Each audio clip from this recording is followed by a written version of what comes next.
Brussels, Belgium, 1935. Exposition Universelle et Internationale de Bruxelles. The Bureau of International Expositions was in place as of 1928, and the Brussels Fair of 1935 would be its initial sanctioned fair of General Category 1. Of course, at that time, they didn't really know what that meant, or if the idea of sanctioned fairs would catch on. And in the decade before Depression and World Wars, who knew what was to come? For Brussels, they had hosted international expositions before in 1897 and 1910. Now, in 1935, they would host the next, a universal fair in a cosmopolitan city that, like its Paris counterpart, would be overcome with German tanks within the next decade. Perhaps they should have seen that coming. Germany had canceled its space in the International Hall in January 1935. Apparently, they had other designs.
Historian's perspective, John Legge.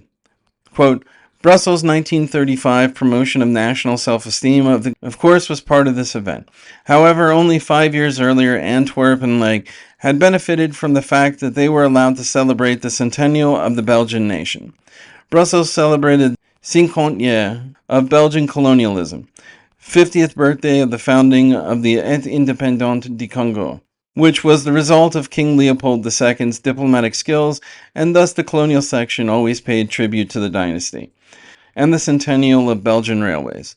Promotion of national pride in Brussels by the host country was linked with the economical rather than political considerations. However, other nations, Italy in particular, used the Brussels Fair as a vehicle to explicitly promote the fascist regime in a specially designed pavilion. End quote. Thank you for watching our video. Please remember to like, share, leave a comment, and subscribe. It really helps us grow the channel.